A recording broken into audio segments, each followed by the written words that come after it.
Well, greetings and salutations, everybody. Welcome to the best damn movie-related show on the planet Earth, the John Campea Show podcast, coming from right here in our quaint little studio. I'm, of course, your host, John Campea. I'm joined in studio by Ray Ora. What a stupid day.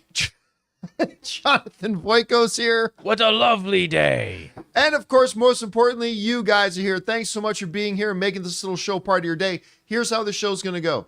We're going to start off the first half of the show by talking about a number of predetermined topics, including something that's apparently ruined Ray's day.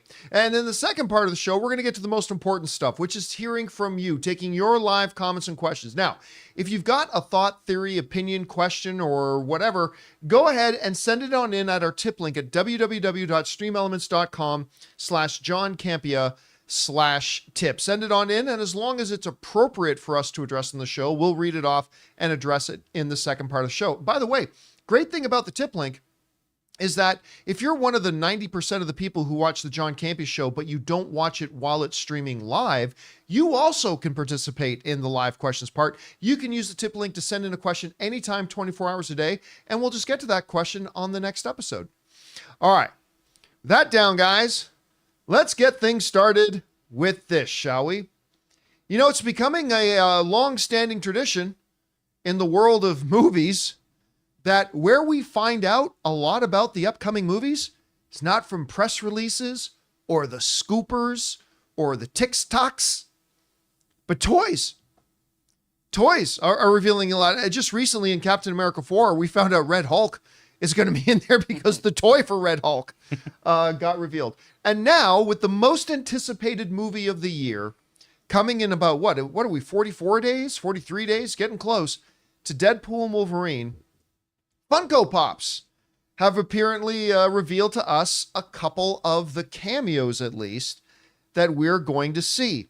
Now, the folks over at Comic Book Movie shared some posts here that we've got, including the back of a new Wolverine thing that shows Deadpool with head pool, dog pool, kid pool, and baby pool. And Jonathan, you might have some bigger pictures of that stuff to bring up. So let's take a look. So there's one with baby pool, which is adorable. Can I have a close up of that one? Here we go. Dude, with the soother pacifier. Yeah.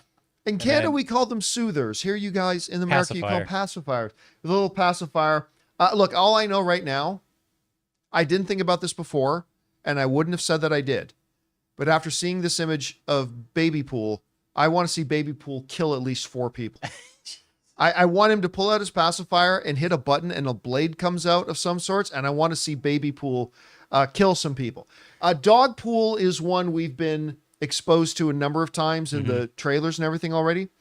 Head pool is interesting.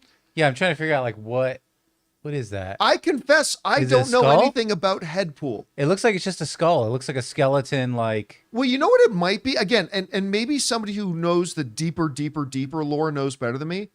I wonder if that's a byproduct of Marvel Zombies. Maybe. And it's just the head of zombie Deadpool. Yeah, because you can see it's like busted out teeth and stuff and it's torn up. Yeah, so I don't know. Again, I'm just guessing here. I'm just stretching it, guessing. And of course, then we got Kid Pool in there. Now, okay, these are all cute, and none of these take away anything. Oh, Daldara the Glorious in live chat is saying it is from Marvel Zombies. Okay, so there we go. Our guess was right. It is from Marvel Zombies. So these are all pretty, harmless, right? I don't think anybody is running to slam their heads into the wall going, oh no, I've been spoiled for baby pool. Yeah, and I don't even know technically if these are for sure all in the movie. Yeah, me too. They could just be takes on it. Like this is what could be in the movie. Or what we would like to see. Yeah. But when they have it listed under the official logo of Deadpool and Wolverine, and we have already seen Dogpool in there, it makes me suspect that we will. And again, these are all pretty innocuous. Like, I don't think there's any harm in these.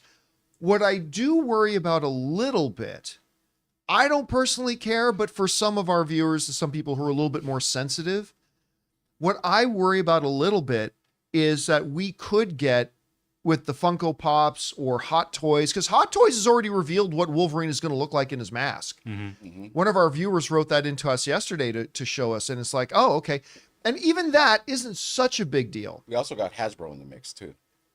Uh, With their Marvel Legends, I think they just put up pre-orders for their Deadpool, Wolverine, Marvel Legends stuff too. So here's where my worry comes in. My worry comes in that we're going to get a Red Hulk situation, like we did with Captain America 4.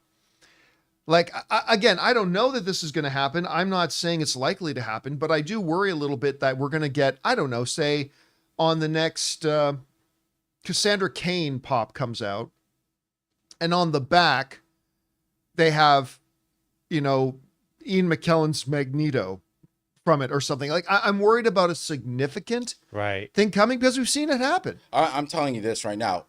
Give it maybe 2 weeks after the movie's out, maybe even a month. There's already another wave after this with all the reveals that we got. Oh, sure. But that's fine if the movie's already come out. I'm pretty sure that I'm going to think that since like they've been very thing about giving spoilers, like the movie team or whatever, I think they're going to not do that for this one. I mean, this one's going to be under wraps pretty.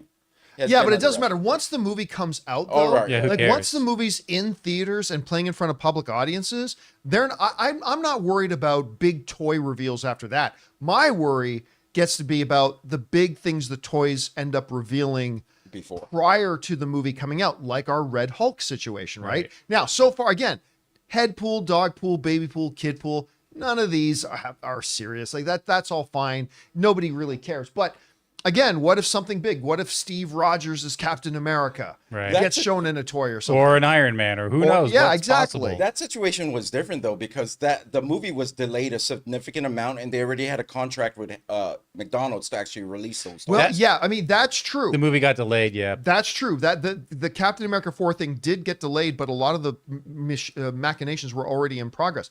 But it's not like that was the first time it's ever happened, right? No. We've seen these types of big toy reveals before. Yep. And so I just wonder how well they're going to be able to keep the Deadpool stuff under wraps. They're already leaking a little bit, although it's not serious stuff, but I wonder. There's no way McDonald's has Deadpool Wolverine toys coming out. There's no way. Well, no, probably not McDonald's, but somebody else. I guarantee you they're partnering up for marketing with somebody else. Yeah. So we'll see what's going to happen. Fred Anyway, Hollywood. guys, question is for you. What do you think about this? I mean, these little leaks, nothing too serious, although it is pretty fun to get a little bit of a glimpse of what we can expect to see in the most anticipated film of the year. But does it open the door a little bit to make you worry about what else could get leaked out? Yesterday, we saw Hot Toys reveal what Wolverine is looking like with the actual mask on. Today, we're getting a couple of cameo characters. Could tomorrow be something a little bit more serious? Whatever you guys think, Cole's Clips in live chat is saying Wong Pool. I'm down. Why not? Give me Wong Pool. Wong. Jump down into the comment section below and let us know your thoughts. All right, guys. With that down, let's talk about this, shall we? One of my favorite things on television the last couple of years has been Amazon Prime's The Boys. One of the rare pieces of content, actually, that supersedes, no pun intended, supersedes the original source material. I mean, I know Rob and I have talked about this several times. The show The Boys is actually not just better, but actually even significantly better than the original graphic novels. And I like the original graphic novels, I do. But The Boys has just been absolutely insanely good. So last night, after doing a rewatch of the original Inside Out, because Ann and I wanted to prep up for going to see Inside Out 2 today, and Ray had never seen the original Inside Out, so we all sat down to watch that. But after that, I looked at the clock, and it's around 10 o'clock, and I'm like, I should be getting ready for bed, but the first 3 episodes of season 4 of The Boys is dropping at midnight. So doing what I do, I just stayed up till like 3:30 in the morning, watching the first 3 episodes of season 4 of The Boys. I've been kind of waiting with every season that's come out for the wheels to come off, because it is a bloody miracle that the first season of The Boys was as good as it was. I mean, it's crazy how good that season was. So going into season 2, I'm like, okay. But now Like lightning won't strike twice. And season 2 just upped the game. And then going into season 3, I'm okay, but season 3 just upped the game. By the way, Soldier Boy might be my favorite character in the universe of the boys. I really do hope he comes back this season. I don't think they're planning on it, but I hope he does. So going in and watching season 4, and I'm not going to go into any of the details of the episodes so far, just give you kind of my general impressions. I freaking loved it. Season 4 has not lost any of its potency. It has, but I will say this, I saw one headline, I think it might have been in Variety, that said something along these lines, that The Boys season 4 becomes a better show, but a worse parody. A better show, but a worse parody. And I thought about that for a second, and I thought, you know what? They're right. At least from the first 3 episodes. Like in seasons 1 and 2 especially, there was so much parody of the superhero genre, right? In season 3, it weaned off that a little bit. There were still, with Soldier Boy in there, obviously, there's still a bunch of parody. But so far in season 3, it's not a parody of superhero genre anymore. It's its own standalone dramatic series that happens to have people in capes that can fly around and shoot laser beams out of their eyes. Or use their really long penises to choke people out. That's the world of The Boys. But it's become a better show. Now, look, I say that having only seen the first 3 episodes. And who knows if the rest of the episodes maintain that level. Who knows if it falls off a cliff or anything like that. But it's really great. And they're following the logical conclusion. Because one of the big themes in The Boys has been with Homelander, who is basically in this universe an unstoppable force. And the only thing that's really in the first 3 seasons holding Homelander back from just like either wiping out the world or trying to take over the world is deep down, he has this incredibly insecure need to be loved. He wants to be admired. Michael Scott once said, when asked, would you rather be feared or loved? And he said, simple, both. But Homelander wants to be loved. He wants people. It was so good. Michael Scott, man. The show has been that. And as we move now into season 4, because remember, how did season 3 end? It ends with Homelander straight up murdering a guy in public. And there were those who cheered for him. And so how does that, and that really kind of becomes the biggest setup point for what we do into season 4. And it's been great. They introduced a couple of great new characters that we've seen in the teasers that are working out way better than I thought. Obviously, the one thing I told Jonathan, though, The Boys has always been a very political show, right? 100%, it's always been very political. But in seasons 1, 2, and 3, they try to at least pretend to put a little bit of subtlety on their mocking of certain people's politics. The subtlety's gone. Yeah. The subtlety. If you don't even know what John's talking about when you watch it, then I don't know what to tell you, because it's right there. They straight up,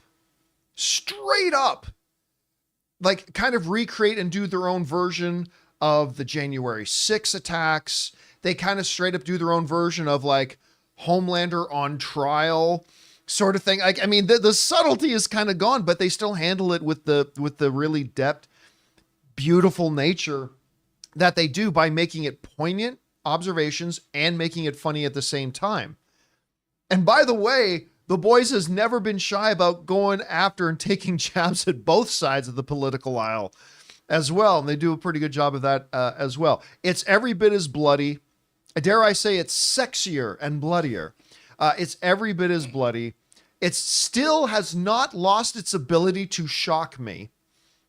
Because you'd think after an Ant-Man crawling into the pee hole of another man, sneezing and going back to full size, thus exploding that man's balls and half of his body, you'd think you can't shock us anymore. They continue to find ways to shock us. And I think it's It's pretty damn great. It's pretty damn great.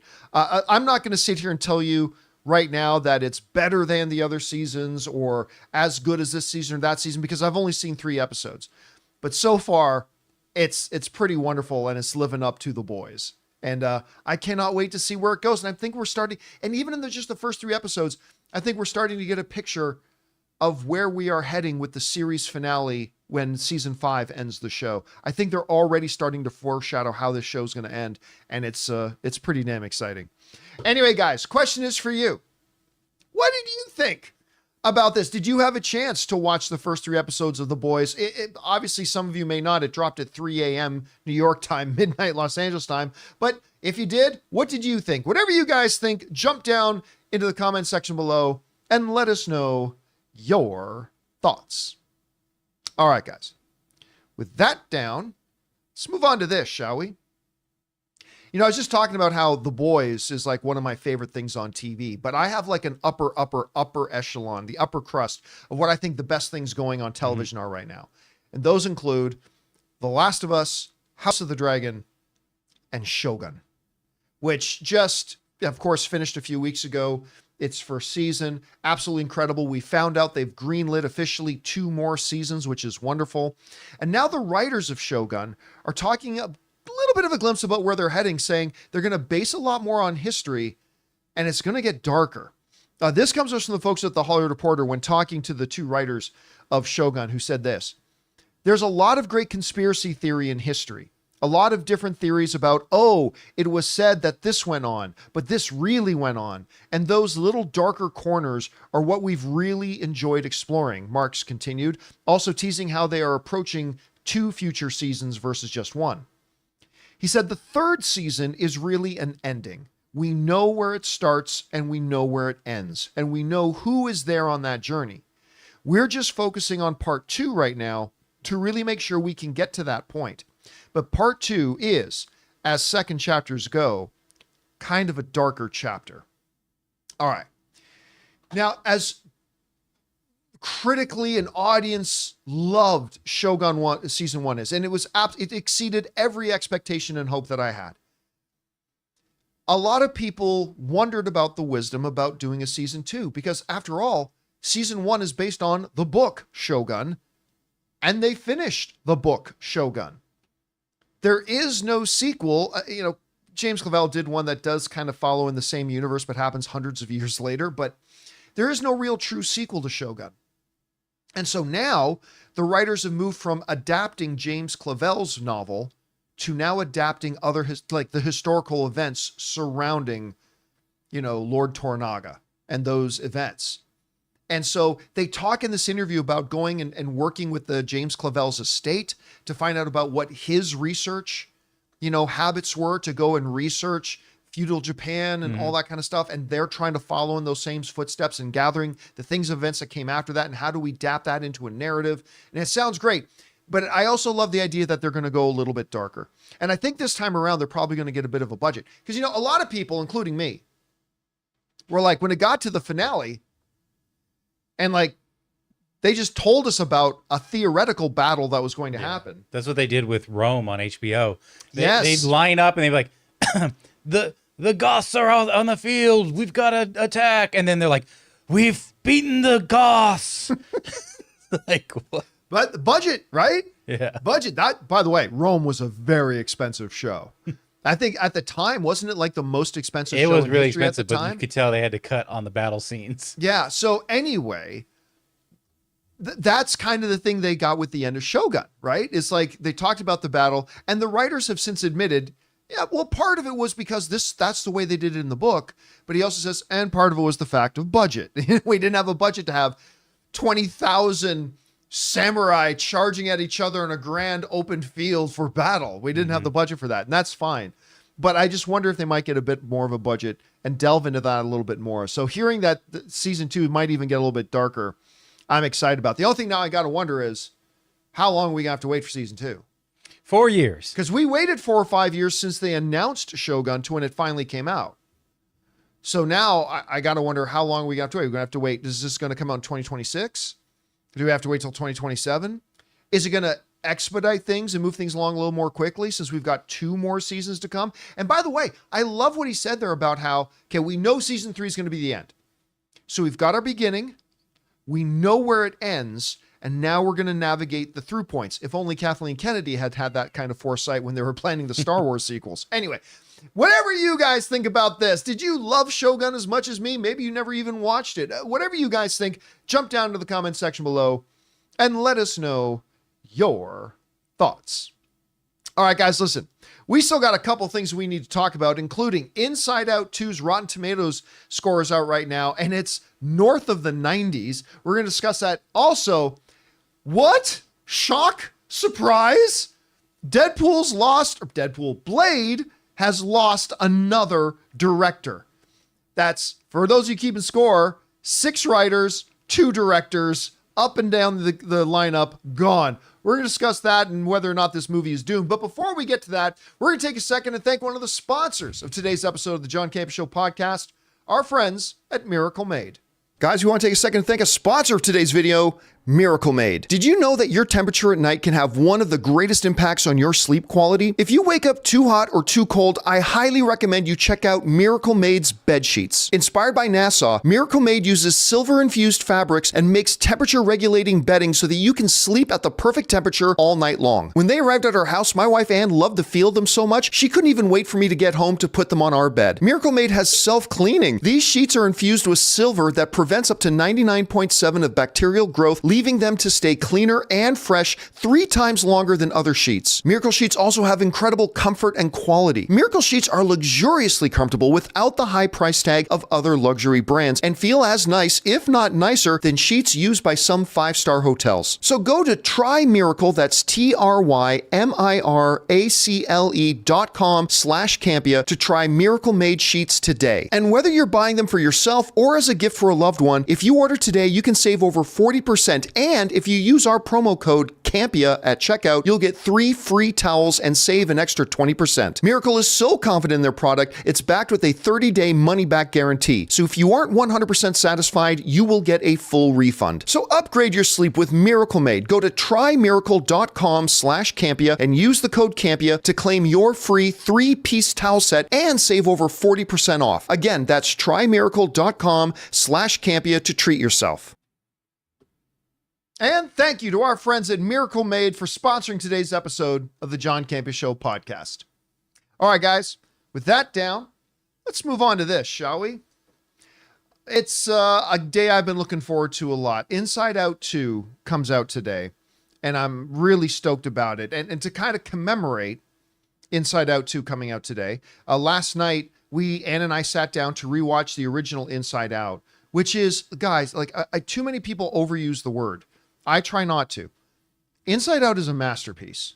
And like every time I watch it, and it's been a number of years since I saw the original, I'm reminded about just how smart it is, how beautiful it is, how tender it is, how emotional it is, like all that kind of stuff. Just a beautiful film. Had a 98% critic rating. 98. Not a lot of movies ever get that high, which is kind of crazy. And now the new one is coming out. And we talked about some of the first reactions that came out for it. And now the full Rotten Tomatoes reviews are out. And 125 reviews have been counted so far. And it is holding a 92%. Wow. Not as high as the first one, which again had 98. But very, very few, less than 1% of movies will ever get as high as that. But a 92%. And here's what the general consensus is. Not for all of them. Some people think this was better than the original and all that kind of stuff. But the general consensus, as I read through about 30 or 40 of the reviews, was that this movie is wonderful. It's beautiful. It's not quite as good as the original. That seems to be the overall consensus. That, hey, listen, it's not quite the masterpiece that the original one was, but it's still funny and charming and beautiful and warm and like all the platitudes they give it. They say it's still great. It's still wonderful. Just maybe not quite as good as the first one. And for me, that's perfectly fine. Like I always talk about every time there seems to be a natural instinct for us as film fans that like if a new gangster movie is coming out, the first question people will ask me is it better than The Godfather? Yeah, it is. I mean, why does it have to be better than The Godfather?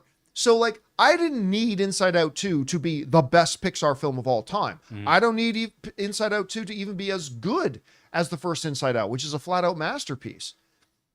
But all I need to hear is that, hey, it's really good. That's all I need to hear. And that seems what we were hearing. Now, that being said, I need to tell you guys a little story about Bing Bong and Ray Ora. So you will often hear, I really wish, because me and Ray, our buddy Ryan, sat down to watch Inside Out last night. And you know, when Chris Carr is here, whenever Inside Out 2 comes out, or Inside Out comes out, Chris Carr always, with tears in her eyes, will plead for #justice for Bing Bong. She loves Bing Bong. My own wife, Anne, whenever we do watch this movie, whenever Bing Bong comes on, particularly his last line in the movie when he says, "Take her to the moon for me," and then disappears into the great nothing. Like I turned to Anne sitting on the couch last night, and she's sitting there smiling with tears coming out of her face. Not Ray Ora, ladies and gentlemen. Not Ray the Steel Ora. Because like throughout the movie, as like Bing Bong's hanging out there looking down into the nothing, Ray's like, somebody just push him into that pit. Can that guy just die? like they're like, as we're watching this beautiful, tender movie, throughout every once in a while, you just hear, that guy got to go. Ray, so All right. what was it about Bing Bong that offended you so? Inside Out, beautiful movie. I mean, I get what they're going for, but I think I'm at the point where it's like there's certain parts of Inside Out that just started making me mad because it's almost like a retrospect movie. Like you've been there before. Oh yeah. But now you're older. It's kind of like you start thinking about what you did in those situations, and you're like, man, like don't do that. Like you get mad. It's literally I'm getting mad at myself when I'm watching that movie, and that's what it did to me for some of it because it was like, oh God, here we go. Because you know exactly what to do. By the way, now. leave this picture up. Like now that we're older, like Yes, we know exactly 100%. what we should have done before. So it's kind of like in that. I hope I don't get as mad as I did last night during Inside Out 2. It's double game day for me. Why's that? Because at midnight, gonna turn on Netflix, gonna Power watch Man? Ultraman. But yeah, so I really did like the movie, despite what I was saying. Maybe it was me like shielding myself from getting emotional too. Right. But the Bing Bong character gotta go. I meant, if you're gonna go to the moon, you're gonna go to the moon yourself. You're not gonna. You don't imagine yourself going to the moon. You go to the moon if that's what you want to do. Can we bring up that image again? Yeah, I got it. I just expected though, like during this scene, as Bing Bong and Anne is weeping and crying, like Ray's like, yeah. No, I expected you to stand up and start cheering. That No. When they're going up, I was like, oh man, I think he's too heavy. I said he's too heavy. Just leave him there. And then like I guess you didn't just say, yeah, I think he's too heavy. Leave him there. Said, gosh, too heavy. Get him off. Get him off that wig. Get him off. Like you're sitting there cheering for the annihilation. No, he was of just Bing holding Bong. back the progression of the story. We weren't. They needed to get up there Too already. heavy. Get him off. They needed to get up there already to the mentals. You know what?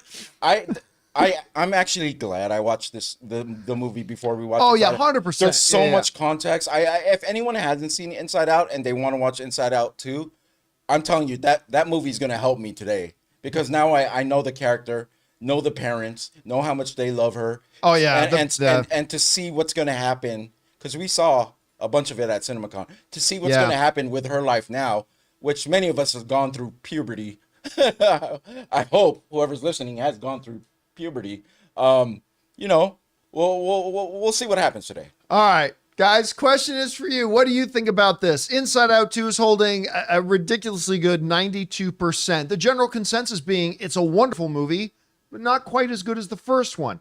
I'm good with that. We're going to go see it actually about 2 hours after we're done the show here today. So we'll jump on and give a out of the theater reaction to it once we're done. Whatever you guys think about this, jump on down to the comments section below and let us know your thoughts. All right. With that down, guys, let's move on to this, shall we? Blade just lost another director. After losing 5 writers, they're now on their 6th. They've lost another director, as we are already 4+ years since they announced that Mahershala Ali, the two-time Oscar-winning actor, came walking out on that stage, say, "I'm Blade, everybody. See you in 2035. Nothing. He's going to go the way of Bing Bong.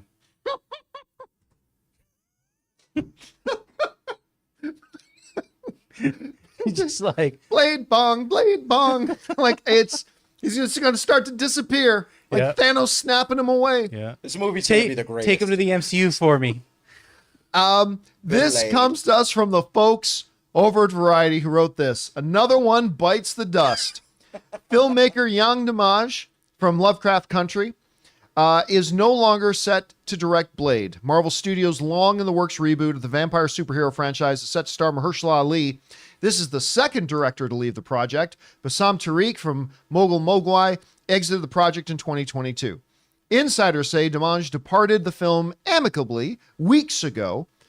Now, that's going to be important for something I'm going to bring up in a minute. He departed the film amicably weeks ago as development on the project has stretched over multiple years. Screenwriter Eric Pearson, who co-wrote the upcoming Fantastic Four movie for Marvel, is the latest scribe to take on the Blade script after at least 5 other writers have taken passes on the film, including Michael Green, Stacey Osei Kofer, Michael Starbury, Bo DeMeo, who was also the showrunner, creator, and writer for X-Men 97 Season 1, and Nick Pizzolto. All come, all gone. This is like a Star Wars project at this point, ladies and gentlemen. Yep. The number of writers that have come and gone, now 2 sets of directors come and gone. This thing is turning into an absolute clown show. There's never been a Marvel Cinematic Universe film under the guidance of Kevin Feige that has been this much of a botched circus. Now, granted, we are in 30 plus films that they've done now, right? Mm-hmm. So it's not like they've made 4 films and this one's been no, they've gotten like well over 30 films now. Okay, this is going to happen. It's not like Star Wars where this literally happens in almost every Star Wars movie that gets made at some point or another. But there's just no getting around it. And I say this as a fan of the MCU, obviously a huge fan of Kevin Feige, but this is becoming not just a joke, and I mean this with dead seriousness. For the first time for Marvel, this is becoming an embarrassment. This is publicly a massive embarrassment for them, for what they've gone through, how much of a circus it's been. Why are you bringing out on stage, we're number 1, we're doing a Blade film, and number 2, we've already cast him, and when you've got nothing. You've got nothing. And it's come back to bite them in the ass. Now, you might rightfully say to me, but John, they've done that before where they've announced things and then kind of put it together later. Yep, they have. But you act like that too much and eventually it's going to bite you in the ass. And this one has bite them in the ass and has now become a big, massive embarrassment to them. Now, I said the other day, and some people looked at me with the evil side eye, that I believe at this point, this is before they announced that they've just lost another director. I said, you know what? I just got a feeling. I said, I got no inside information, but I got a feeling that we are not going to see Mahershala Ali as Blade. Not necessarily that they won't do a Blade movie, but it's been years since they announced him. I got a feeling he might not be doing this at some point. But I want to point something out too. You guys remember a couple of weeks ago? Now, I don't want to get anybody's hopes up here, and I don't want to get anybody too excited. Do you remember a couple of weeks ago, word came out that Jordan Peele had met with Marvel, and some reports are saying, oh, he was meeting with them with X-Men. I said on the show, I don't buy that, but that Jordan Peele was meeting with them. And a couple of weeks ago, maybe about a week ago, I gave a theory. Even though Blade had a director, I gave a theory about what Jordan Peele might be talking to them about. If you remember, roll the clip. Blade has a director. This guy, Yan Dimaj, who has done some good stuff So you might say to me, well, John, it can't be Blade because they got Jan Dimash. And I'm okay with, don't believe me, if they ever get this movie going and Jan ends up directing it, I'll be very curious to see the movie. I'm glad he's directing it. I am. But with all the delays and all of the upheaval, could at some point with the script revisions and everything, it would not be out of the realm of possibility, and I'm just speculating here, it would not be out of the realm of possibility that Kevin Feige may go, you know what, now that the script has changed so much, Jan was a great fit to direct the previous iteration of the script, but maybe we need a different hand on the wheel, a different visionary for where the script is now. I think we're going to get an announcement. Again, just a guess, just a pure guess. I think we're going to get an announcement that Jordan Peele's directing Blade. Boner.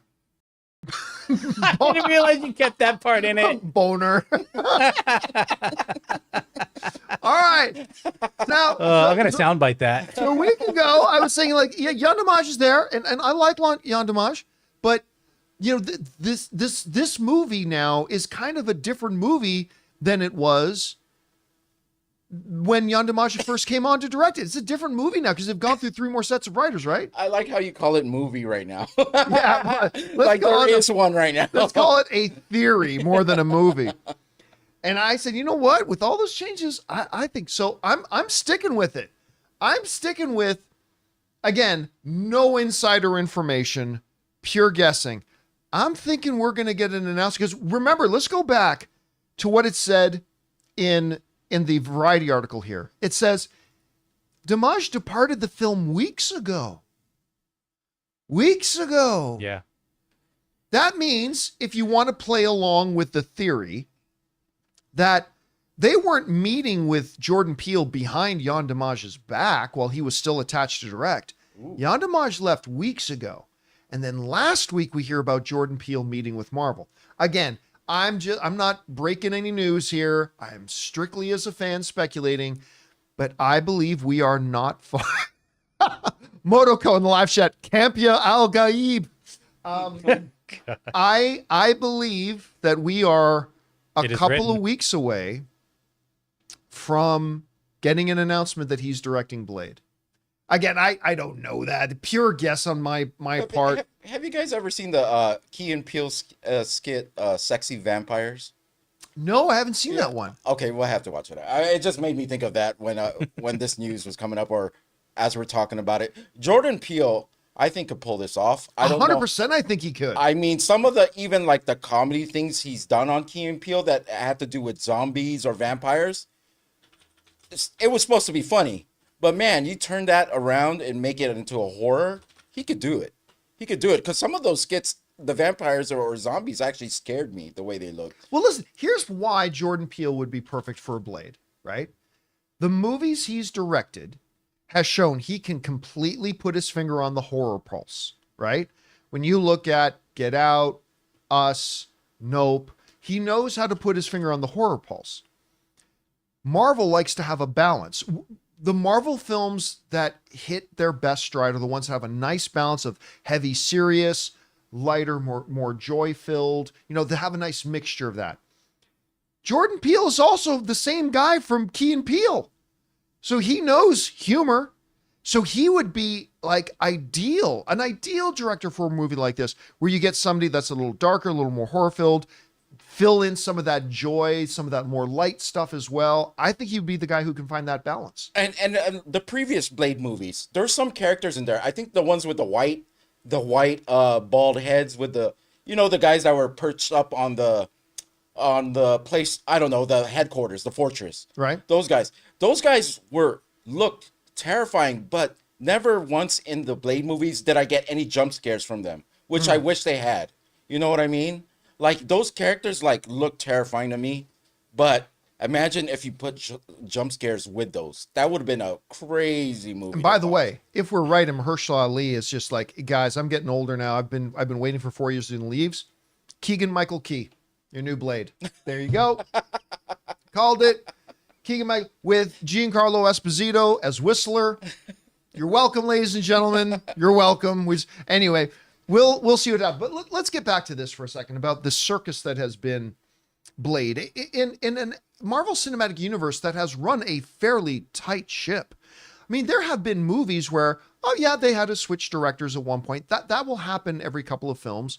Nothing big, but they've never had something like this. They're on their 6th writer. 6th. 4 years. More than 4 years. Getting on 5 from when they made the announcement. They then dropped their director in 2022. They've now dropped another director in 2024. I expect our headline story in 3 weeks is going to be Jordan Peele exits Blade project at this point.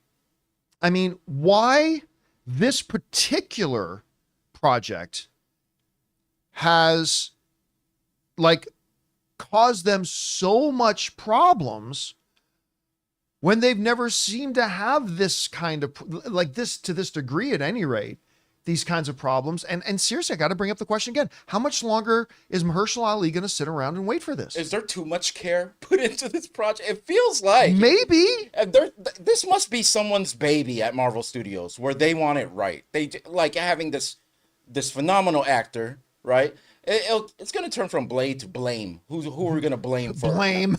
So I don't know. I still have hope, Blame. but they better start shooting this soon, this year at least, by the end of the year.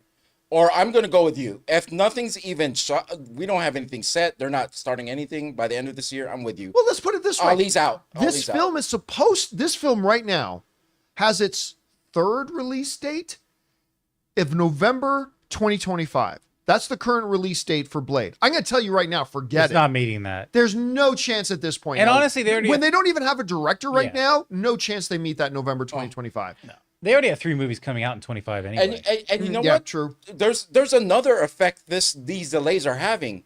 The people who want this movie, like me, who are excited for it, are going to expect a whole lot more when it comes out because of all the delays. This better be good. I've never been the type to be like, this better be the best Blade. But I'm getting there a little bit. I'm getting there, to be honest. Like, it's having a different effect on people who are willing to wait. I've waited all these years. All the delays, I mess around. I joke around like, oh, I'm upset. But I'm not, because I'm like, this movie's going to come out. Yeah, but here's the problem. Yeah. The longer it goes, I think people are going to start losing interest. Not in Blade in general, but in this project. Because if every time we've had to talk about this project the last 3 years has been they lost another writer. Mahershala Ali is reportedly not happy with where the story is. They lost another writer. They lost their director. They lost another writer. They've lost another director. Release date bumped. Start of filming. Remember, this movie was supposed to start filming in November of 2023. It was supposed to start shooting in November of 2023. And then I got to push to like March of 2024. And now they don't even have a director. And it's just at one point, forget even just Mahershala Ali walking. At what point does Marvel just pull the plug on this?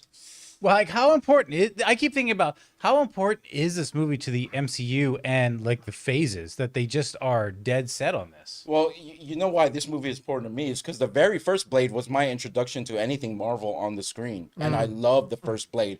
I was hoping maybe this movie could do that for some other than the younger kids out there right now that haven't really found a movie that they like. I was hoping it could be something like that. I don't know. I'm thinking in more of like a murderous vampire movie. I mean, I hope the kids can find this. Hey, I hope the kids. I dressed up like Blade like weeks after I watched the movie, and I was still dress up and like I was Blade. sitting You kind of look like Blade right now. I was sitting outside my balcony, just like with red hair, thinking I was a vampire. I was insane. I was insane. Were you a part of what was freaking what was Edge and Christian's? Oh, the Brood. Yeah, were you a member of the Brood? The Brood. So this movie means a lot to me. It's the same thing like we were talking about Funko Pops earlier. I would never sell my Apollo Creed Funko Pop because that's my very first Funko Pop. All right. Yeah, I don't know.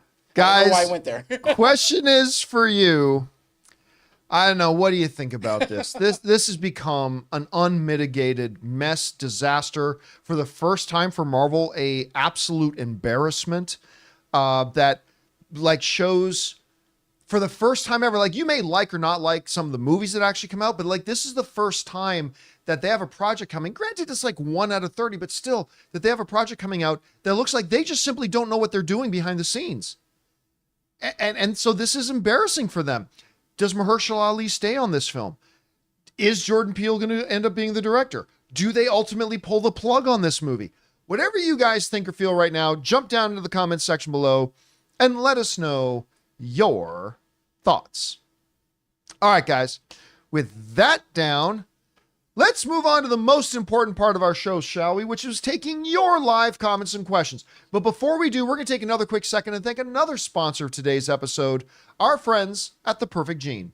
Hey guys, we want to take a second to thank a sponsor of today's video, The Perfect Gene. Guys, are you tired of the rough and rigid jeans crushing your boys? Well, today's sponsor, The Perfect Gene, finally solved all of your denim difficulties. They make great looking, perfect fitting jeans that are as comfortable as sweatpants. The secret? A special denim fabric that is super soft and has the perfect amount of stretch so you can squat, do yoga, or just sit around all day without ever having to take them off. I'm going to admit I was a little bit skeptical because to me, jeans have always been jeans. They're practical, but not always the most comfortable. But I'm telling you guys, it's not an exaggeration. Once I put on these jeans, The Perfect Gene redefined what jeans can be to me. They're the perfect fit, they stretch, they breathe, and again, they're just insanely comfortable. So guys, it's finally time to stop crushing your balls in uncomfortable jeans by going to theperfectgene.nyc/Campea15. Our listeners get 15% off your first order plus free shipping, free returns and free exchanges when you use code Campea15 at checkout. Again, that's 15% off for new customers at theperfectgene.nyc/Campea15 and use the code Campea15. After you purchase, they'll ask you where you heard about them. Please support the John Campea Show and tell them we sent you.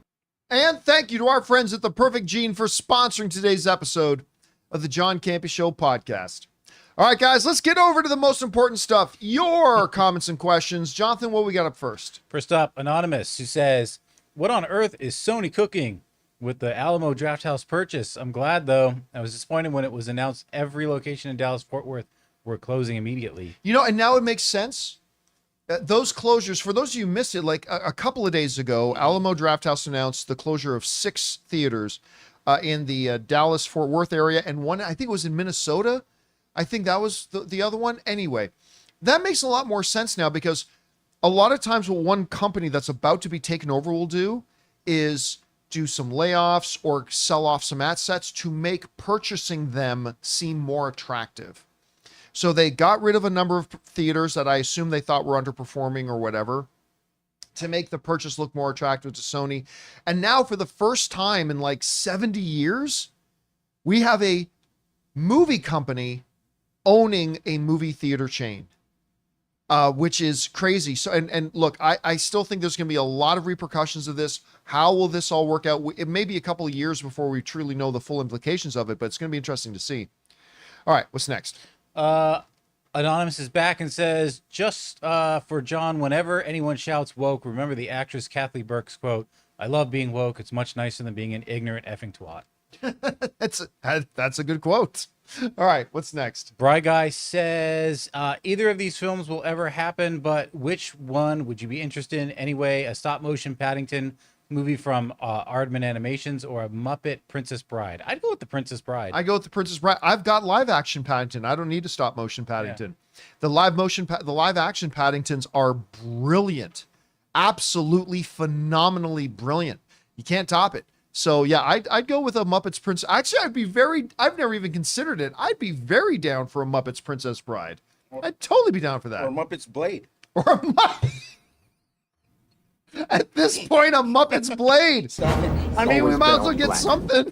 The villains, the Count. Come on, let's go. Hey, what, Gonzo's going to be Blade at this point? All right, what's next? CFS Studios. Hi, John. With a $20 tip. Oh, thank you, CF. When you talk about people playing roles that they seem to be born to play, like Downey Jr. as Iron Man, Chris Evans as Captain America, I think Megan Fox was born to play Catwoman. What do you think? Megan Fox was born to become a motorcycle repair woman. Listen. Joking aside, Megan Fox did what you should do as she got older and as she was in the business longer, her acting got better. I actually remember she had a recurring role on New Girl for a while, and I was like, you know what? She's not terrible. She was actually pretty good on that show. But and listen, I've met Megan Fox. I've sat down with Megan Fox. She's actually really rather charming. She really is in person. But let's not delude ourselves into thinking like she is in anything above the 50 percentile as far as acting talent goes.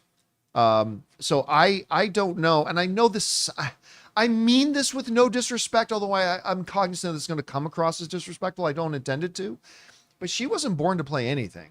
I mean, it's just, no, I don't think Megan Fox was born to play anything, to be honest with you. And I say this as somebody who kind of likes her, but no. All right. What's next?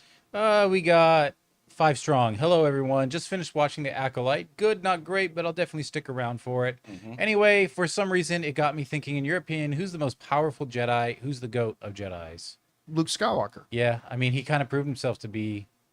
Yeah, and listen, like anything like this, it all depends on who's writing the script or the book. Sure.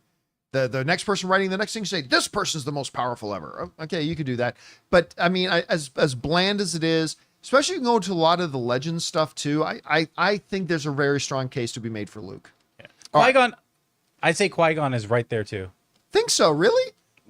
Just because of stuff that I've read and listened to and stuff. He lost to Darth Maul though, one-on-one. No, but as far as lightsaber, whatever, but he had a much stronger connection to the Force itself than most others around him. All right.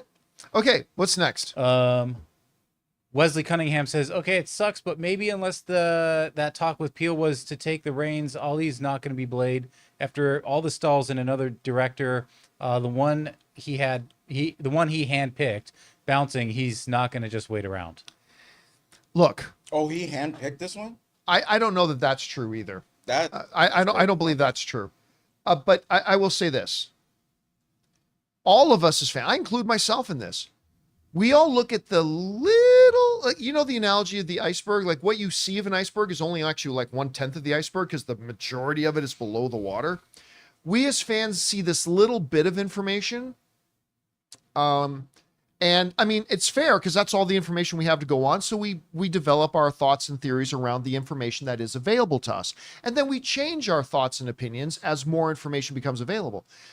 I would say that we have very little information available to us right now. And so while it's fair for us to, speculate and, think about where things could be going and form some opinions, we also have to be aware at the same time that there's a whole lot of other information we don't have.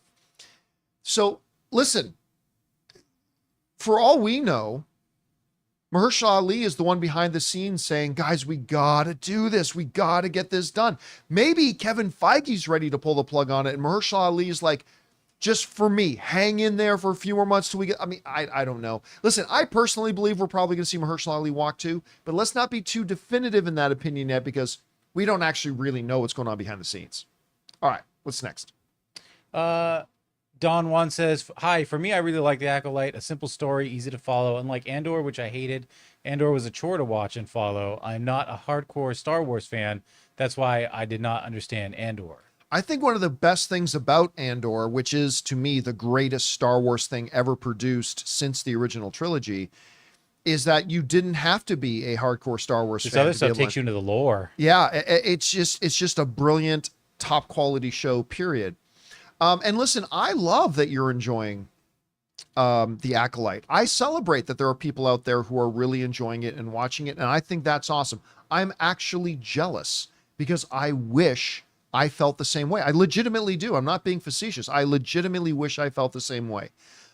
But for me, it just has too many fundamental weaknesses as a show. A very linear, one-dimensional plot line, like really great shows like Last of Us, House of the Dragon, Shogun will have like multiple story threads running at the same time concurrently that have some overlap, affect each other, and all that kind of stuff. With The Acolyte, it's like one very thin storyline. The writing is questionable to me. It's that each episode is not fleshed out. Like you watch an episode of those three aforementioned shows, every single episode has a definitive beginning, middle, end. Right. Acolyte does not. It feels very disjointed, all over the place. It just ends There's no abruptly. narrative flow. It ends abruptly. It's just, and again, just because I feel that way doesn't mean you need to feel that way. So for me, that show is not working, but I'm glad it's working for you. And I wish I felt the same, man. I really do. My only issue right now, not my only issue. I have other issues with Acolyte, but I'm still on board with it trepidatiously. But my issue is that when this was being hyped up, I thought, oh, this is going to be from the perspective of the Sith. So we're going to be following around this rule of two, like, you know what I mean? I was kind of hoping that. From their perspective. And yeah, there would be the good guys and the bad guys, but we're going to get it from their perspective. And this is more just like what we got with Obi-Wan. Someone's on a revenge trip. Yeah, I mean, look, but I'll say this too. Like, I was absolutely hoping for years since they announced the show that it would be about from the Sith perspective. Yeah. Right? But I'm not one of these guys that goes, wait, this show isn't about what I wanted it to be about? Yeah, that's why I'm still on it. Pshaw. I will still watch it and try to evaluate it for what it is. I'm just saying for what it is, I don't think it's very good. Yeah. But who knows? Maybe it can turn things around in the final 3 episodes. I doubt it, but I hope it does. Wait, is it 6 or 8 episodes? It's 8. 8. It's 8. Okay, well, maybe it can get better over the next 5. All right, what's next? All right. Garrett says, in regards to movie credits, how is it determined which actors receive a with or an and toward the end of the cast credits? For example, in Avengers, the cast credits end with Stellan Skarsgård and Samuel L. Jackson as Nick Fury. I don't think there's any rule. I honestly don't think there's any rule. What I have noticed, my observation has been that normally that's for smaller role, like bigger named actors with smaller roles. Right? I have found that has sometimes been the convention when you have a fairly well-named actor in a relatively smaller role in the film. They'll run the credits and say, with so-and-so. So they kind of get a highlight. What did Rob call that? It's called, you get a single screen credit. Yeah. Where Oh, yeah, I forgot. That's all I get. I only get single screens now. I work it into my contract. I've made it that way. A single screen credit where somebody would see like associate producers, 1, 2, 3, 4, 5, 6 names on it, right? But oftentimes those credits of with, they actually get their own screen to themselves with Samuel L. Jackson, right? So I have found generally, again, it's only an observation, not knowledge, that it's been when it's a fairly named character with a fairly small role. So that's my best guess. I don't know that there's anything codified about that. I don't know that there's a rule about it. I think a lot of that's worked out with their agents too. Yeah, probably, honestly, yeah. in the contracts. All right, what's next? LJ, hey John, did you ever watch the Jude Law HBO show The Third Day? It flew under the radar in 2020, but it's worth a watch. Also stars Patty Considine and Naomi Harris. I'll go one better. I never even heard of it. What was it on? The Third Day. What was it on? HBO. It's probably on Max. Third Day. I've never even heard of it, to be honest with you. Which is weird because I like everybody you just mentioned. Like there was a Jude Law one where he was like 18th century doctor or something like that. Yeah. That's not the show, right? It's not that one, I right? don't think so. Yeah, because if it's not that one, I'm not even familiar with the show, to be honest with you. All right.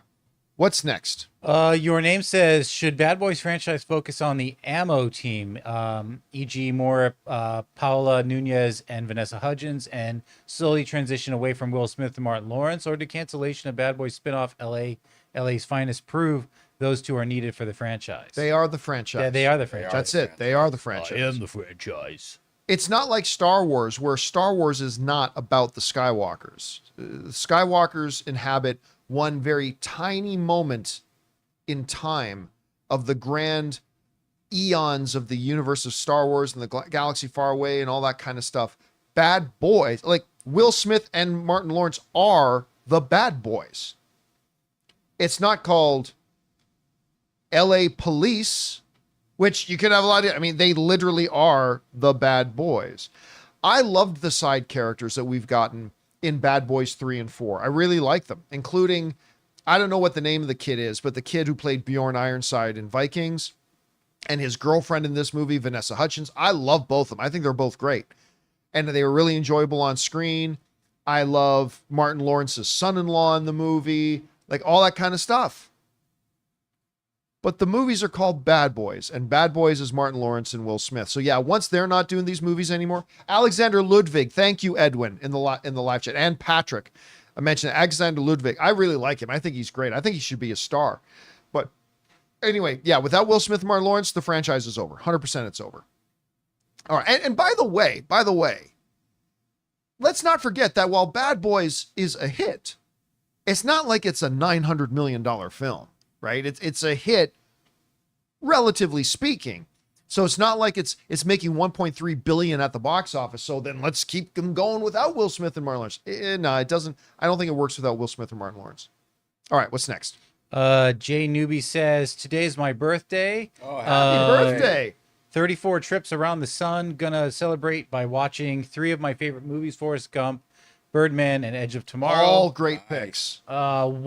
But what I really want to hear is a joke from Ray. No pressure. P.S. Happy belated anniversary, John and Ann. He already did it with Muppets Blade. Oh, yeah. I'm sorry. I'm not on the spot. I just go off other people's when I do jokes. I don't have anything ready. But happy birthday.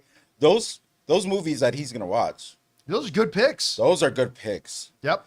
I wonder what order he is going to watch them in. Oh yeah, because that could change your experience. Ray would suggest that you also add in The Martian to that little watch list, but and happy birthday again, man. Happy birthday. All right, what's next? Julia Goodwin says, have you heard of Dimash Kudalbergen? I'm sure I butchered that. He is an ultimate vocal artist who can hit B flat. I guess that's B flat to B8. I asked this once when I was just the Batman crew and wanted to know if you've heard of him, John. You should specifically look for The Story of One Sky. Never heard of him. Yeah. Because you do. Sometimes you go on those binges where you find phenomenal talent on YouTube. I do. Yeah. Especially singing. I am always amazed by people who do something extraordinarily well. Like, for instance, you never think and I don't watch the shows, but I'll watch the clips. I will get, every once in a while, I'll get hooked, go down a rabbit hole of like America's Got Talent. Because I just get amazed at people who can do something extraordinary. I also go down rabbit holes once in a while, Ray, of like these YouTube videos about 15 minutes of people doing their jobs at the next level.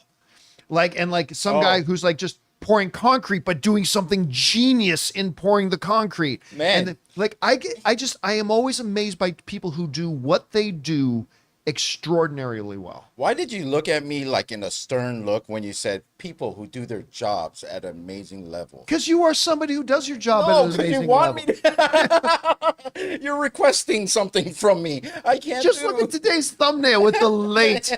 By the way, Ray made a different thumbnail for today's show just with the blade on it, which is perfectly good.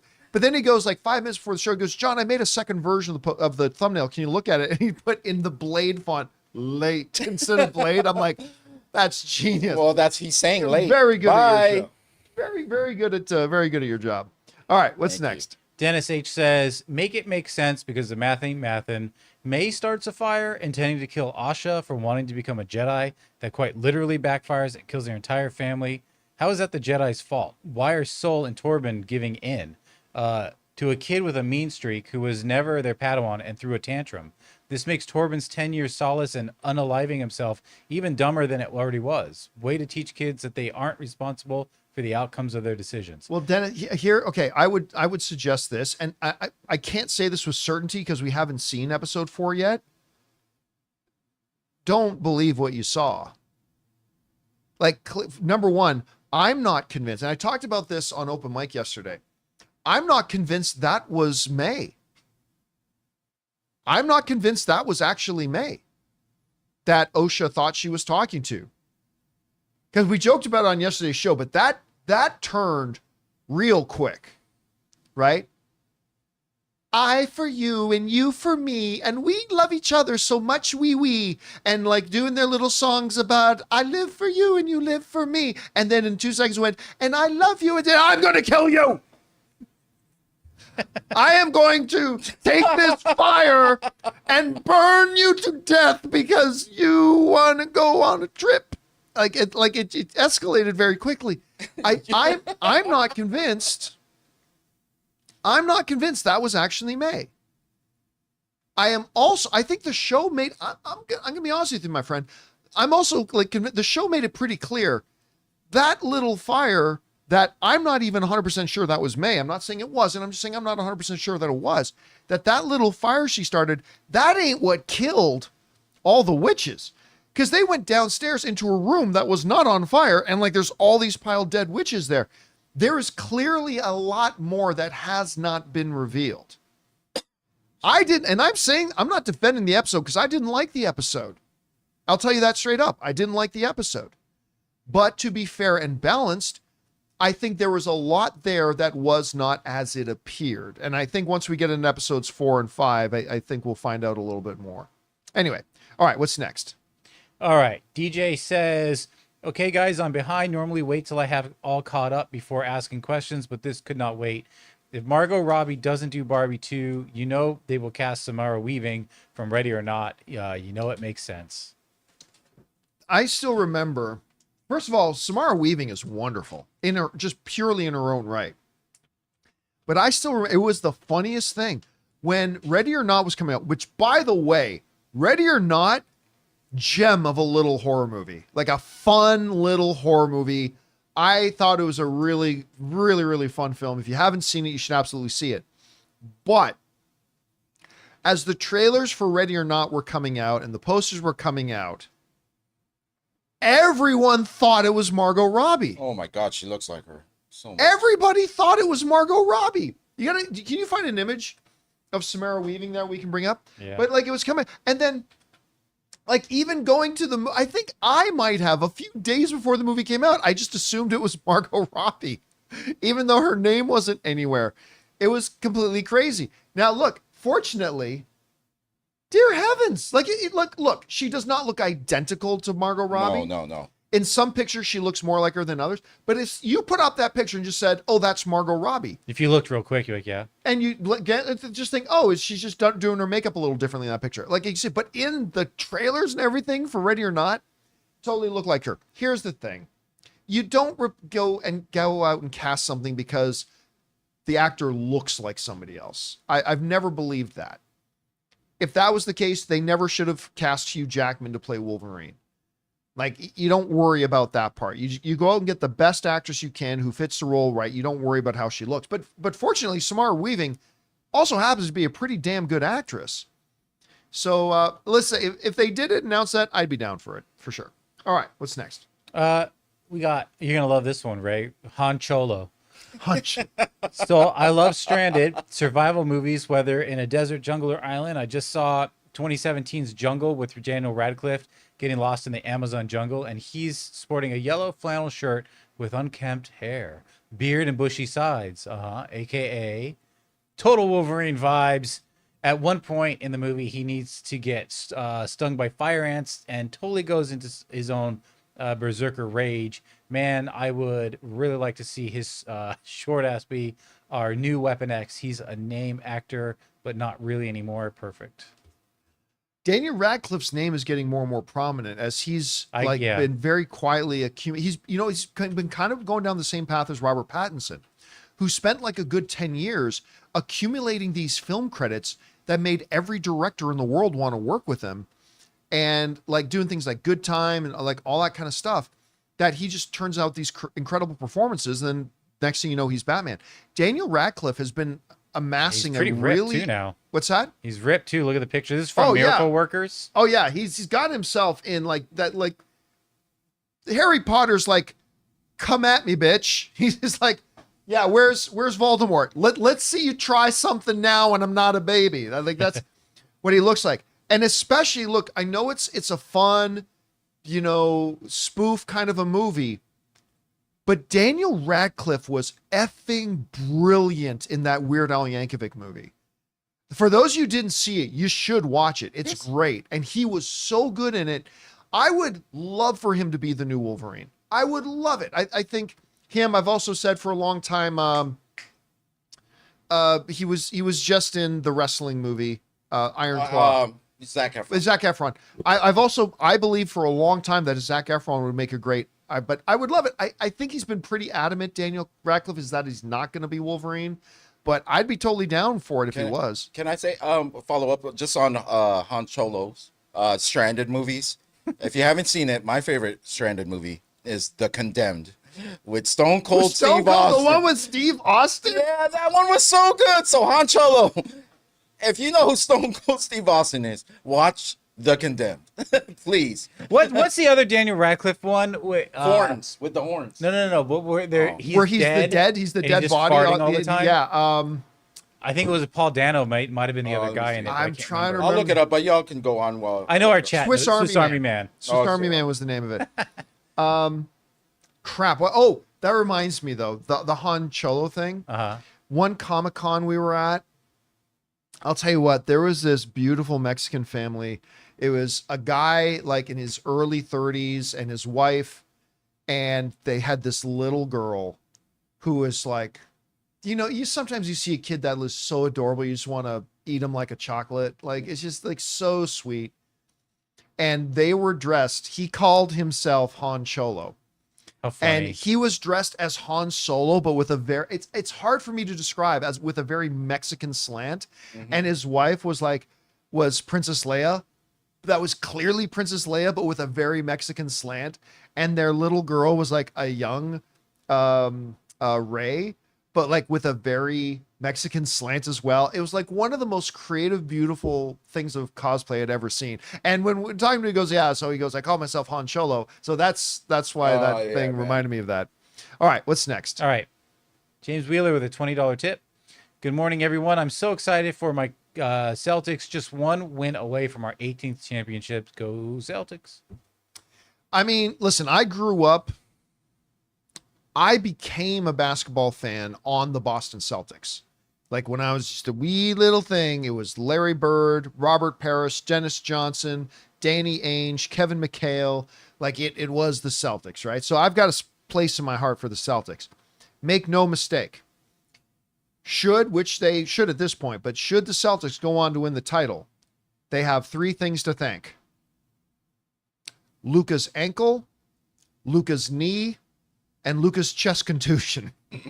You have those three things, a very beaten up, probably going to be checked into the hospital immediately at the end of the NBA Finals. You have those three things to thank for this NBA title. And that you have an excellent team. Yeah, I will say. Excellent team. No, not taking nothing away. It hurts me to say that the Boston is going to go one up again on the Lakers championship, but I'm going to be real. Like, Boston did it right. I mean, they drafted, they waited, they built their team. They did it right. They have yep. And you know what? Congratulations. I know this one's not going to be for Dallas, so congratulations already. Yep. I'm already calling it. All right. What's next? McNeil says, hey, John, with a lot of franchises being overcooked and studios not making profits from big budget films, is there a future where we see a return to standalone films at lower budgets, making bigger splash at the box office in a more 1990s like fashion? We have never not. Yeah. What was Barbie? That's the thing. We have Joker? never had an era where films every year there are films like that. 100%. Every year there are big budget films that don't make money. Every year we have a smaller sleeper film that comes out of nowhere. Every year we'll have a mid-budget thing that does well. Every year we'll have big blockbusters that do achieve big blockbuster status. It's really, everybody every year likes to try to look for a way about how this year is unique. And sometimes there are. But take away the strikes and what the effects of the strikes have been, I think we're going to see in the second half of 2024 that this year isn't actually going to be all that different from most years. We'll find out. Again, we got this coming out. By the way, Kevin Costner's what's it called? Horizon, An American Tale. The first one's $100 million movie. It's projected right now to maybe make $12 million opening weekend. I don't know if I'd ring the cash register on that one. I'm a big Kevin Costner guy. I like Kevin Costner very much. But we'll see. But again, I've never thought that that was going to be a huge blockbuster franchise anyway. But we're now getting into the second half of 2024. We've got Despicable Me, Moana 2, Deadpool and Wolverine, Joker 2, Inside Out. Like, we've got a number of films coming out in the second half of the year, and this is really going to be what defines, I think, the year. So we'll see what happens. All right, what's next? Optimus Prime Ribeye says, in 2008, the song Paper Planes by MIA was perfect in the Pineapple Express trailer, but didn't appear in the film. What are some other great trailer song choices that weren't in the film, but you wish it were? Oh, that's In the first Suicide Squad, was that song Bohemian Rhapsody? Was that Bohemian in the movie? Rhapsody? Or Was just it the not in trailer? the movie? I couldn't remember if it was just the trailer or the movie. Look, the reality just is the trailer there or are both. tons of trailers that have music in it that is not in the movie. Yeah. Like, that happens Oh, sure. all the time. Because that's just So that- marketing. That's A good example of that, I talked about it the other day, and it's not a pop song or anything like that, but they used the Requiem for a Dream music in that Lord of the Rings 2 Towers trailer. Bum, bum, bum, bum, bum, bum, bum, bum, bum, bum, bum, bum, bum, bum, bum. Like, it's just, you'd think it was made for that movie.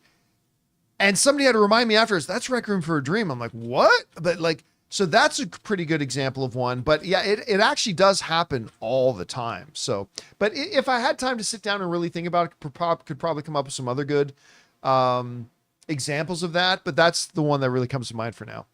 All right, what's next? okay. Ryan Reynolds, wow, comes in and says, over under 60% Jordan Peele gets announced as director of Blade. Seems kind of convenient that we hear he met with Marvel and then soon after current director leaves. Also, did they say filming is supposed to begin soon? Well, they did say it. Yeah, they did say filming was supposed, but But they've not- changed. Yeah. They've literally changed 3 times when they said filming was going to begin. Again, listen, I would say under 50%. I would say it's more like around the 30% range that we find out that Jordan Peele is indeed. But yeah, you're right. Listen, I said a week ago, I think we're going to hear that Dimanche leaves because it's a fundamentally different movie now than it was when he first came on back in 2022. And That was a golf ball. that was a golf ball just hit the side of my house. Jeez, that So- was loud. And that I don't think it's a coincidence that Jordan Peele's meeting with the MCU and blah, blah, blah. So I think there's a chance, but I don't think it's like an 80% chance. I think it's like a 30% chance. So that's where I'll put it on there for now. All right, what's next? On to our members. Aaron Epstein says, the boys are back, baby. The show has been the most consistent TV season we have had since Supernatural. Can't wait to see what else Kripke makes. I'll tell you what, man, it breaks my heart that we're coming to the end of The Boys, that we got this season and the next season. This season has started out very strong. But we're still going to have more seasons of Gen V.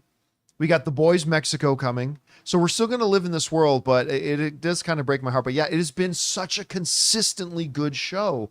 It's amazing what Kripke has been able to accomplish here, especially after doing Supernatural. So, all right, what's next? CJ Rebirth says, watched all 3 episodes of The Boys season 4 and I freaking loved it. Starlight and Huey continue to be my favorite characters personally, and Kimiko is just a delight. They're all great. The one thing that stands out as a little weird to me, unless I'm forgetting something from the first 3 seasons, is that all of a sudden Frenchie's bisexual. Now, that might have been hinted at or implied at in an earlier season. That might have been there. But because I don't remember it, it kind of, now that we're in season 4, it being introduced kind of felt like it was a little bit out of left field to me. But aside from that, everything else just feels so smooth and whatever. It's just so consistent, so good. Yeah. All right. What's next? Logan Vaughn says, I thought Glenn Powell was a newcomer. I just learned he was actually in Spy Kids 3D. Safe to say he's been around for a lot longer than I realized. No way. Was he in Spy Kids That's 3D? awesome. I love Spy Kids. I mean, he clearly wasn't one of the 2 main kids, but I mean, really? Would have been pretty I young, don't but remember that at all. That's kind of fun. It is kind of funny because every once in a while you get guys like Ryan Gosling or somebody else you find out as, or Jodie Foster, you realize, or Natalie Portman for Leon the Professional. Like, you found out, oh, they were actually, as a kid, they were already doing stuff. That's kind of interesting. All right, what's next? King Daddy Goat says, "Hey guys, I hope all is great. I'm so happy to live in a world where we get a new episode of The Boys each week. First 3 episodes were great in my opinion. What did you think?" Thanks. Oh yeah, I loved it. I decided I'll stay up till midnight to watch at least one episode, but I stayed up till 3:30 in the morning, which made that damn 6 a.m. alarm going off very unpleasant. But still, after I watched the first episode, I'm just like, yeah, I'm not going to bed till I finish watching all 3 of these. And pay attention, Disney, they're real length episodes, 60 minutes plus each. Learn something. Anyway, so after the first episode, I'm like, all right, I'm not going to bed till I'm done these. Anne had gone to bed. I went, filled up, got a soda in a cup, went into my freezer, pulled out a Reese's peanut butter cup ice cream thing, went and sat down, said, all right, let's do this. And I watched the next 2 episodes, finally went to bed at 3:30. Yeah, I really loved it. Oh my God. What? He was one of the kids. Was he? But he was the bully. I think he looked. I don't remember. Which one remember. was the third one? Spy Kids 3D. Yeah. All right. Awesome. What's next? Dominic says, "I think Jon Favreau is a brilliant genre director and has a great talent for the big budget films. My favorite film of his is always going to be Chef, which is probably the lowest budget movie of his career. Nope. My favorite of his is Swingers, and I guarantee you Swingers was a much lower budget film that he did. I love Chef. I love Chef. And it's crazy. You could tell, like, he called in all of his favorites because, Scarlett Johansson pops up in it. Robert Downey Jr. pops up in it. Sofia Vergara is in it. But Chef is a beautiful little movie. And it made me, for the first time in my life, crave Cuban food. I just like how he was conveniently married to Sophia and dated Scarlett. I'm like, okay, John. Okay, John. That's what I would do. I was making that movie. But, and I know this is like the easy answer to give. I mean, his first Iron Man movie is still my favorite Jon Favreau movie. Some people might even say Elf. That's the Will Ferrell one, right? Elf. Okay, by the way, guys, I'm going to give you one quick spoiler from The Boys. So if you don't want to hear it, I'm going to have Jonathan bring up the spoiler thing. And if you don't want to hear it, mute your computer now. And then when this spoiler alert comes down, it's just a minor thing. It's just a minor thing. But if you don't want to hear it, when the spoiler thing comes down, then you can unmute. Okay, ready? Mute. All right.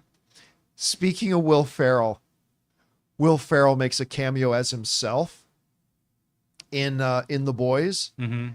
He's on set filming a movie with A-Train, and like they call cut, and like the director comes walking over, and he's like, Will Ferrell's like, so how was it? He's, are you kidding? Ferrell Streep. He calls him Ferrell Streep. And then the director's like, everybody, what's that smell? What's that smell? And then he starts sniffing Will Ferrell. It's you. And Will Ferrell's like, well, what? I showered. He's like, I smell Oscar. And then Will Ferrell gets all excited. Anyway, that's it. Okay. Bring down the spoilers thing. You can unmute now, everybody. Yeah, there's that. All right. What's next? Oh, sorry, John. I had muted you. Oh, crap. Yeah. Sorry, guys. So nobody heard anything. No, I'm kidding. Of course, but. All right. Alan says, happy Thursday, Campea crew. It's game day. Seeing Inside Out 2 today. I'm hoping this boosts my spirits because my Mavericks are down 3-0 to the Celtics. Yeah, and listen, as long as Kyrie is a walking hospital, not Kyrie, Luka is a walking triage center, nothing's going to change. They're probably going to lose game 4 and get swept. But listen, Dallas next year, they're going to be a bad, seriously, next year, the NBA belongs next year, I think, to 4 teams. The league is going to belong to Dallas, to OKC, to Minnesota, and to Denver. I think that it's just, and if you might have noticed, they're all Western teams. It's true, but I think the league is going to belong to them next year. They're going to be scary. be good. Boston will still rule the East, You but got to give them, especially if they win the title, you got to put them there too. I think, just for as respect wise, the champs always. I think they're still going to rule the East and everything too. But I mean, because the other thing about these teams, other than Denver, which is not an old team, but these teams are all relatively Kyrie notwithstanding. These are 3 young teams, especially you look at OKC, Minnesota, and minus Kyrie, Dallas. They're like 3 very young teams. Boston's also a fairly young team. Oh so, yeah, I mean, definitely, they're very young. All right, what's next? Sir Malmston says Deadpool 3 tops Bridgerton, NBA Finals, and the Olympics on the Raps list of titles consumers are most excited about. Will Deadpool expand its reach to broad audiences? Well, if I'm not mistaken, let me just pull this up here quick. When we look at the box office results for the Deadpool movies, like Deadpool 2, for example, it made, and you can bring this up, Jonathan. Gotta bring this up. Oh, we lost. Okay, there it is. It made $318 million domestically, but it made $416 million internationally. If we go over to the first Deadpool, Deadpool 1, it ended up with, you're going to take me there? There we go. So 2016's Deadpool, same thing. 363 million domestic, 419 international. Yeah, Deadpool's got an international audience. And like with Ryan doing Welcome to Wrexham now too as well, like getting involved in the most popular sport in the world with soccer, and with his dominance there with Welcome to Wrexham, I think that's only going to increase the international appeal. So yeah, I think you're going to see again big international box office for Deadpool and Wolverine. Huge international box office. All right, what's next? Joe Holland says, "Hey, John and crew, been a long-time listener since the Man of Steel days. Thank you, man. Just watched Abigail and was so awesome. My new favorite vampire movie. Was wondering if any of you had seen it and what you all think about it. That movie came and went for me. I was late to the party to Abigail, right? So I never reviewed it or anything like that. And it's funny, we had just talked a few minutes ago about Ready or Not. It reminds me a lot of Ready or Not. I had the same kind of experience. It was like, this is a fun little movie. Like, all-time favorite vampire movie for me, maybe not. But a fun, enjoyable little film that I actually had blast with. Did you see it, Ray? No. Oh, you looked like you were about to say I was going to watch it the other night, but I will get on that. Yeah, I really had a good time with it. All right, what's next? Jeremy Miller says, "Hi guys, which studio do you think is going to follow Sony and purchase a theater?" Here's the thing, though. You know, somebody wrote in, oh, yeah, I guess so now WB's going to buy AMC. Okay, just let's pump the brakes on this a little bit. Buying the Alamo Drafthouse is one thing. Right. The Alamo Drafthouse was coming out of bankruptcy and has 36 screens. Regal and AMC theaters have thousands. I mean, what a headache to have to take on if you're also a movie studio. It's not going to happen. Yeah. Now, that doesn't mean there aren't other smaller, but there's no other movie theater chain as small as Alamo Drafthouse that has the prestige name like the Alamo Drafthouse. But there are still other smaller theater chains, maybe have somewhere between 15 and 50 screens across the country, that maybe they could do something like that. Here's what I think is going to happen. I think everybody else is going to be like the Penguins. They're going to wait for, you're going to get this big sloth of penguins standing around waiting for the first penguin to jump into the water to see if there's a sea lion down there waiting to eat them. And I think all the other studios are going to kind of step back for a second and see what happens with Sony and let Sony kind of be the guinea pig on this. And then after that, maybe. But yeah, all these grand illusions that some studio is going to come in and like say, buy AMC theaters. No studio is going to buy AMC theaters. Did you really have to say the sea lion eats something? Couldn't you just say the penguin checks the water's temperature and comes back up? Well, that's not what they do. Happens. The penguins wait for one sucker to jump in first to see if there's a sea lion. I always down there feel bad for the sea lions getting eaten by like the orcas, and then I remind myself, but then they tear apart penguins. So it's a circle of life. No, none of that happens. There's a I don't know. I'm going off on a side. There's a wonderful YouTube video that I'm sure many of you seen because I think it has like 80 million views. Oh boy! But this guy, no, you're gonna like this one, Ray. You're gonna like this one. there's a guy like just, I think it's in British Columbia somewhere, just going down the water on his boat. And then he sees a couple of like orca whales, like, wow, like not far off. And then he sees beelining to the back of his boat because he's got a little. I know, I've seen that one. This seal jump up on his boat, And like trying to get away from it. And the whales just kind of circle around the boat. And the whales don't bother boats, but they're like, and the sea lion's just like, cool that I hang out here for a minute. Keep them on, like, sail away first. Well, they did. And then eventually the whales leave. And then once the whales leave, like the seal looks back up at the guy, almost gives him a fist bump kind of in a way, and then I goes back in the love water and swims away. Shadow is a seal. You should look it up. It's a wonderful little video. All right, let's take 2 more questions today. What's next? Well, Daddy Logan says, chances we get a sequel to Kingdom of the Planet of the Apes. Ooh. So do you think that's the How last much of did it them? make? Let's see. It didn't do great. Yeah. 3 something, right? Kingdom of the Planet of the Apes, which is great. It's a great movie. Has made $361 million. Okay, that's not bad. What's the budget? That's, I think it was like 120 mil to make it. I could be wrong, Ray, but Oh, correct yeah, let me look at that. Yeah, I think Oh, 160 mil. 160. So if you're looking at about a $50 million, $60 million ad campaign, that brings the cost and expense up to about 210, 220. You take the 360 minus 120 for the theatrical cut, and it's sitting at about 240. It's close to that break even / making a little bit of money mark. But then do they go through that again and hope that this goes better? I think maybe they do make another one because this movie was really quite good. It had been a while since the last Planet of the Apes movies. This one was very good. The audience scores on it were strong. I think they do make another one. And side note, the budget was 30 million less than the movie before it, The War for the Planet. So hopefully this next one, it'll go 30 less on the next one too. So we can get that, All right, what's next? Sorry here. I'm just gonna say Stavro. No movie or show question, but how about them Celtics? It's sweeping time. Luka tragic.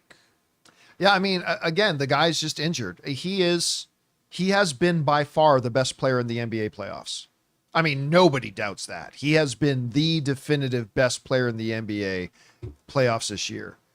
But 3 separate injuries, all hobbling the guy. I mean, it's difficult, and it's hard to win an NBA title. It's really hard to win when your best player isn't healthy. So, and that's not to say that Boston couldn't have won the series, even if Luka had been at top speed, but we'll never know. So, but hey, congrats to the Celtics. Let's see if they can close this thing out. All right, let's not end on that one. Let's do one more. Amin says, how would you rank Denis' last 4 films? Arrival, Blade Runner, Dune Part 1 and 2. I would do the inverse. 2, 1, 2049, Arrival. That's my order. I love Arrival. I agree with you, John, in the reverse order. So yeah, Dune 2, which is the best movie of the last 10 years. Dune, which is a masterpiece. Blade Runner 2049, which I think is remarkable, even though it flopped. And The Arrival, which I thought was pretty strong, pretty good.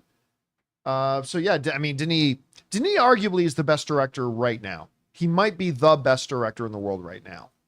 Steven Spielberg's still the greatest of all time.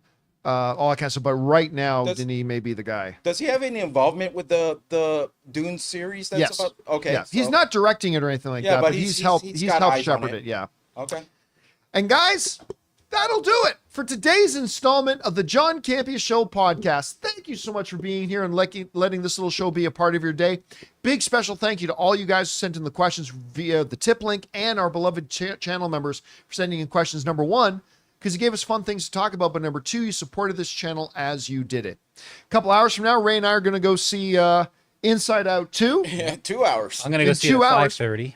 Jonathan's going to see a little bit later, so we'll have our out-of-theater reaction for that a little bit later. And don't forget to join us again for tomorrow's installment of the John Campea Show podcast, where I'll be joined again by Ray and Jonathan, and the delightful Chris Carr will be here as well. So guys, have a wonderful rest of your day. We'll look forward to seeing you later, and until then, my friends, bye-bye.